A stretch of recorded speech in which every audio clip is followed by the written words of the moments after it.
બનાસકાંઠા સહિત સમગ્ર ઉત્તર ગુજરાતમાં ટુડે ગુજરાતી ન્યૂઝ ચેનલ દર્શકોની માનીતી અને પ્રિય સ્થાનિક લેવલની ચેનલ બની છે, ત્યારે ઉત્તર ગુજરાતના તમામ સમાચારો આવરી લેતી ટુડે ન્યૂઝ ચેનલ ઇલેક્શન બાદ વધારે વ્યુઅર્સ સાથે ખૂબ જ આક્રમકતા સાથે લોકો નજીક પહોંચી હતી. લોકોના મનની પીડા, લોકોની વાચા, લોકોની સમસ્યાઓ તમામ બાબતોમાં અગ્રસર રહેતી ટુડે ન્યૂઝ ચેનલ હવે એક નવીન કીર્તિમાન સાથે આગળ વધી રહી છે. દર્શકોની પ્રિય ચેનલ બની રહી છે.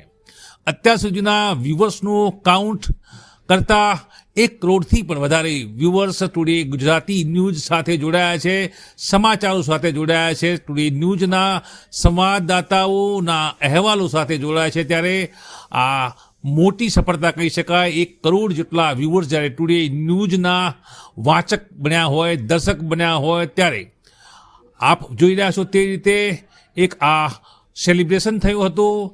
પ્રેસ ક્લબ ડીસાના જે વર્કિંગ જર્નાલિસ્ટ છે કે જેઓ નિત્ય ફિલ્ડમાં કામ કરે છે, બનાસકાંઠાના રિપોર્ટરો જેઓ નિત્ય ફિલ્ડમાં કામ કરે છે, તેઓએ મામલતદાર કચેરીના પટાંગણમાં એક નાનકડું સેલિબ્રેશન રાખ્યું હતું. અને અહીંયા પ્રેસ ક્લબ ડીસાના પ્રમુખ અતુલભાઈ પટેલ તેમજ અન્ય પત્રકારો પણ આ સેલિબ્રેશનનો હિસ્સો બન્યા હતા.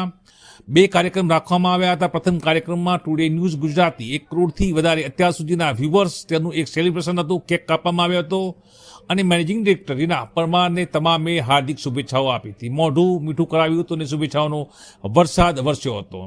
તો વળી મીડિયાકર્મી હરેશભાઈ ઠાકોરનો જન્મદિવસ છે, તેઓ બીકે ન્યૂઝ ચેનલના સંવાદદાતા છે, તેઓનો પણ જન્મદિવસની અહીંયા ઉજવણી કરવામાં આવી હતી.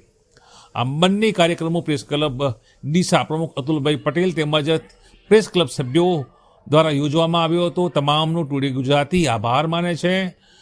અને ટુડે ગુજરાતી એમડી રીના પરમારે ભાવનાસભર એક પોતાની વાત પણ અહીંયા મૂકી છે. તેઓ જણાવ્યું છે કે મારો શ્રેષ્ઠ પ્રયાસ છે કે લોકોના મનની વાતો, લોકોની પીડા સરકાર સુધી, વહીવટીતંત્ર સુધી, યોગ્ય એજન્સી સુધી પહોંચાડવાનું મારું દાયિત્વ રહેશે.